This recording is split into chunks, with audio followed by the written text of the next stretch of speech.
All right. I love you. That's the trick. To get the genuine response. That's a really He says, I love you. That's a good and then one. it's like, I'm gonna use that. smile. We are out here at the farmer's table, and I'm really excited because obviously the weather is amazing this morning. It's like a beautiful 70-something degrees. So come on in and join us. If you're looking for a delicious and memorable dining experience, the Farmer's Table in Tagaytay is the place for you.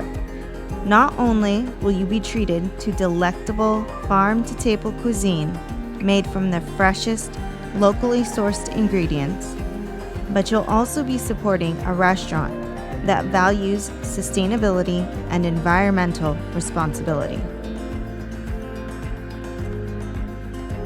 I actually really like it's like an open house area because there's like ceiling spans, but it's not fully enclosed, and I also like that. It feels much cooler here. This place, I have to say, it gives me major Sunday brunch vibes. The whole alfresco dining concept is something I always love. Whenever we go out to eat, I'm always wanting to sit in the outdoor seating. Because the weather is so amazing here, that makes this even better, even more enjoyable. As always, coffee first. What do you have there? I have the kale and pineapple smoothie. Tell me about that kale and pineapple smoothie, Papa. Oh, it smells so refreshing. Oh, it's very creamy. It tastes like kale. It's very refreshing. It has a bit of an acidic taste from the pineapple, and it's very fruity. Oh, earlier when we spoke with Chef Kalel and Martin about this particular space, they mentioned that the restaurant itself seats about 200 people. And what I noticed while we're sitting here right now is that there are a lot of like large family groups here. From the cozy atmosphere to the expansive floor space and seating, it's no surprise families choose this venue to celebrate special occasions. Hey guys, they just put a pot over here. I'm gonna go check it out. Woo! Bulalo! I'm so excited! I want it right now. Is it cooked? Close it up, silly. Bulalo is a traditional Filipino dish consisting of beef shanks and bones, simmered in a rich broth until the meat is tender and the broth is flavorful. So we got bulalo, which is one of my favorite soups besides sinigang. And by the look of it, it's already very meaty looking. It has like a sweet and meaty kind of broth. Very nice. It's like smooth and rolls off the tongue. Meat is much like a brisket, and it is very meaty, nice and hot, and very good. I have no idea where to start. There's so much delicious food in front of us. My mouth is actually watering. Pretty much every dish that we ordered was of some kind of recommendation from the chef or from Martin. And I really honestly can't wait to dig in. It all looks so incredibly amazing. Oh, bulalo, so good.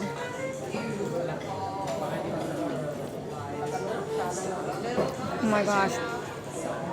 That seriously hits the spot.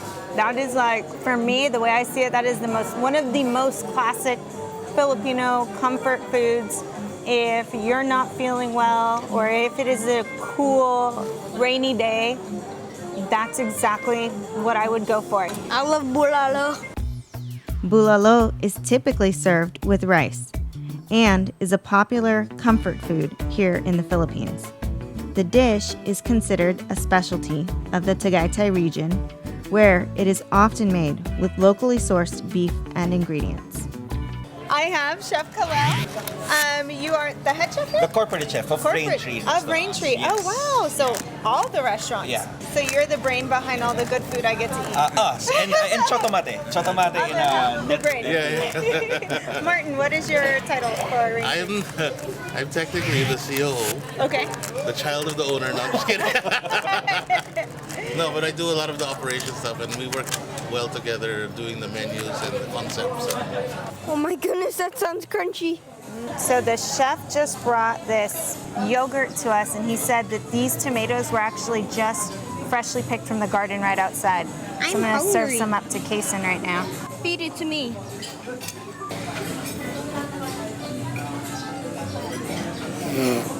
Hot. When you bite into it, there's like, it's robust and flavorful. Lots of spices added to it. It's really good. So this is like a yogurt cheese labneh, Labneh. I've never tried this before, and this bread smells amazing. I love this. Oh my god. The tomato paired with that yogurt, it's like smooth and creamy, and then balanced out with the acidity of the tomatoes. They just fit so well together. Yes. In your mouth with the little drizzle of olive oil, peppers. It's perfect. The restaurant also boasts a boutique market on its premises where they sell cakes, condiments, and other delicacies.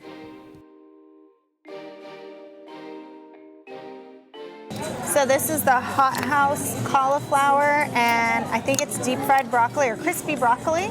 And it looks like there's some sort of like a sour cream or yogurt sauce with it. And it looks like it's also coated in a buffalo sauce as well. Is it spicy? No? I'm gonna save my review. I think Kason wants to try it. And I never want to influence what he's about to say with what my thoughts are, so I'll let him go first. That's like that spice from the Gian and DeLuca episode. The Korean crispy fried chicken. Very meaty and somewhat crispy. It's really good. From what I know, buffalo sauce is usually more of a tangy, sour, and sort of spicy agent, but this one has like a certain sweetness to it that just complements that crispy, and then with this yogurt, another perfect dish. Rowan, as we know, loves his burgers, fries, and pizzas. It's very hot, Papa. You're gonna burn your mouth. No. Oy. So Roro, Mommy really wants to eat that pizza, but I don't think my diet will allow it. Can you just tell me what it tasted like? It tasted like I can't describe it. It was so good. I can't describe it. I'm sorry. I prepared a little short list of questions that I wanted to ask. What is your favorite Filipino dish to cook? As I've said, I don't have a favorite because I'm a mood eater. It depends on the mood when I wake up in the morning. Yes. What do I want to eat? Yeah. We're the exact same. We actually text each other in the morning. The morning. So which restaurant do you want to go to? It depends on what food we want to eat. Because we have Japanese food, we have Filipino food, we have Western food. So we're like, I'm in the mood. I want like spaghetti today, and then we do that. What dish would you consider is the most representative of Filipino culture, and why? Yeah, for me it's sinigang. Sinigang. There's always sinigang versus adobo. I'd have to agree. It's the only thing that we have different from the other Southeast Asian culture. For example, if you live in the coastal area, Yes.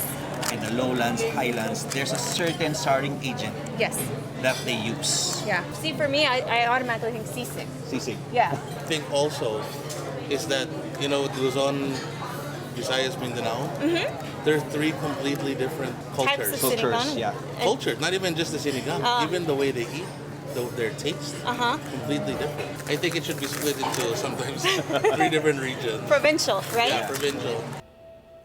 Now, I know I'm doing this backward, and I should have eaten this delicious looking salad first, but I've got a very good reason. I'm not a huge fan of salted egg.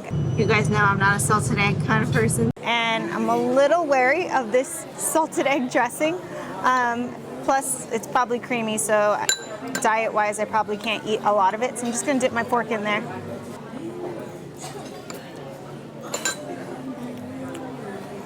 That is surprisingly tasty. Now on the back end, I get the yolkiness, a little bit of a mayo flavoring to it. I can see how it does pair well with this salad though. This chef's garden is central in bringing the successful concept of farm to table for their customers. Many of their dishes are created using ingredients right from the restaurant's own backyard. I want to dig into these leafy greens. Ooh, that's a big piece. Lettuce.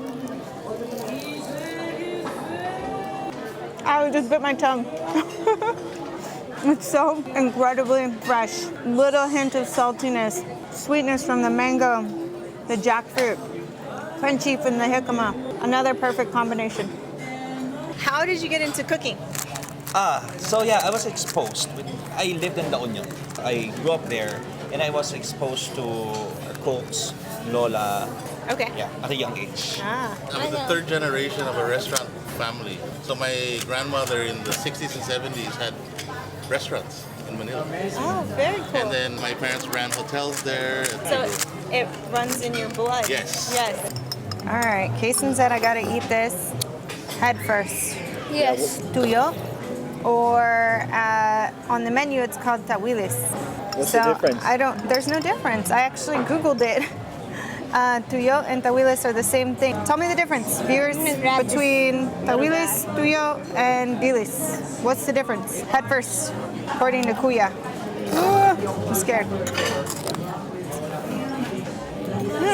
That sounds very crispy. Your turn. Here, Okay. Ready? go for it. This might be a bit loud for the mic.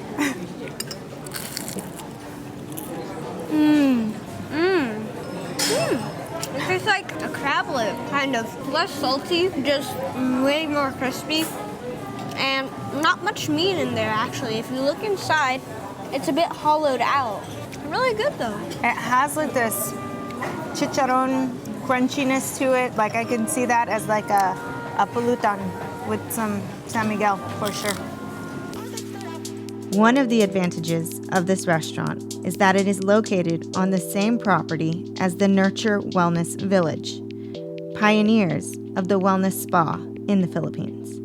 Recently, we came across this conversation that happened on social media. There are so many different variations throughout the Philippines of the same dish that it makes it very hard for foreigners to really identify Filipino food like on a nationality type of level on its own. Wanted to know what your thoughts are about that? Yeah, because for example, a simple adobo. Of course, for example, my Lola is proud of her own adobo. Yes. So her Lola has her own version also of adobo. So it's really hard to understand Philippine cuisine. And there's so many influences from Chinese to Spanish. Yeah, there's Chinese adobo. There's There's white adobo. Malaysian influence There's also. white adobo. Yes. So it's kind of hard for them to understand. Yes. But they don't have to understand. They just have to eat it and Eat it. try it and then just choose. Yes. Well, I guess Whatever they want. if you compare it to like Italy, there's pizza in every region in Italy. But when you go to Naples, there's the specific Napolitana pizza. Yes. But they all have the same roots, and that's Yeah. what I really love. And it's all it's home cooking. It's really home cooked. moms, it's Lolas, Yeah. you know. There's heart. There's heart Yes. in cooking. Laing. Believe it or not, I've actually never eaten laing before. I can't remember. It's like a spinach, right? Taro leaves, I think. Taro. I think. And then I see some chilies in there, and just the presentation overall of this is just incredible. I love how they put it served in the coconut shell. I believe it is stewed in a coconut milk as well. So I'm kind of excited to try this. Oh my God. It's one of my favorite I dishes. don't know why I've never tried this before. Holy cow. That is so good. I'm not going to tell him. Have you eaten this yet? No, that's one of my favorites. It is really, really good. Wow. Can you mention that that's also vegan since Oh yeah, I mean, obviously it's vegan because there's no meat in this. I know some versions of it I've seen have little bits of pork inside. that's the traditional? This one's meatless, which is great for somebody who might be vegan or vegetarian. The Hey, coconut do a milk review. gives it a Sorry. whole, I don't know. I'm afraid to give a review before Kason tries something because I've had some viewers claim that he's just repeating whatever I say. And so I don't want to influence what he's gonna say, so I'm gonna let him try it first and then I will piggyback off of him. Mommy's gonna give you a bite of this. Laing. Laing. Laing. Ready? Wow. It's a bit spicy, but that's okay. It's like a more coconut curry base, which is actually kind of surprising because it tastes like it has meat in there. It's spicy. It's a bit like salty too. Very good. I really like it. It's really good. Yeah. It tastes so much like coconut curry, which I love. It does, yeah. He's totally hitting on that flavor. It's that coconut milk that's in there. It gives it this sort of like creamy milkiness, and it doesn't taste herbal. It's not like a leafy flavor. Like you don't realize that you're eating just like a straight leaf. Wait, that's just the leaf? Yeah, and it's just sauce? leaves cooked in the sauce with some spices, and the chilies give it just the right amount of spiciness to it. It's absolutely delicious. Not too spicy, but still spicy. See what happens when you put it over rice. So Dad said to try it with rice. I'll see how much of a difference it makes. Oh my goodness. The rice, it becomes moist because it soaks in that like sauce. And then I just got like a little chili bit and it gave it a nice crisp. And it's really good. Come over to Farmer's Table in Tagaytay. It's really fun, open air, everything's al fresco, nice weather. And then we're open from breakfast until dinner. And we're opening a new one right next door called My Country House. A little bit more contemporary compared to this. That is like eating in your tita's house on a Sunday and their favorite recipes and all that kind of stuff. So a little bit of heritage recipes, a little bit of Western, a little more Western. So What about you, Chef? Come visit us in SM Ora. It's called Providor. Oh yes, yes, Yeah, Providor. We've And in eaten there. Serendra, so we have 2 outlets in Serendra. It's called Jones All Day and Saboten. And down the street, High Street Central. It's Friends and Family. You've been Yes, there, right? Friends and Coconut Family. Club. We have Chotomate and Sensu. And in Boracay, we have a hotel. It's called Coast. Okay. And Chacha's Beach Cafe. Sounds like a lot of places we still need to visit. Rowan. Strawberry ice cream. And it is so good. Really? Yeah, that's my favorite. It's just so good. It's just so good. On the way back, we made a quick stop here at the Mahogany Market, a popular palenque for both locals and tourists alike. So Chef Kalel and Martin actually recommended that we stop and check out this Mahogany Market on the way home. They said we should totally stop and get some white corn. All right, that's the perfect kind of coffee for Brian. I'm practicing Tagalog. So, papili po isang caramel? Tatong? 100 each. Each? Okay. Look at how big those are. It's real ube. We haven't seen like a raw ube before. Whoa, that's a massive. That jackfruit's bigger than you, Rowan. While we didn't find any ready-to-eat white corn, we stumbled onto a street vendor and caught our first glimpse of this albino-looking corn. All right, so we found some corn on the side of the road. Mainit. Burning my fingers. Okay. Not sweet, the white one. Like a corn kernel. Like it doesn't taste very sweet at all. It's been a long day traveling to Tagaytay and back. Traffic was expectedly as heavy as always. But today's experience was truly something that we never expected. From the incredible foods we ate to the genuine connections we made, we are truly grateful for the blessings this channel has afforded us. And of course, we are thankful to be able to share these moments with all of you. Salamat and ingat till next time. Except that was like 3 months ago. No, I it think. wasn't. It wasn't 3 months ago. 2 You can months? pause it. Is your microphone on? Yes. I believe we spoke with not I believe. I can't remember what I was going to say. Test 1, 2, 3. Okay, mine should be on now.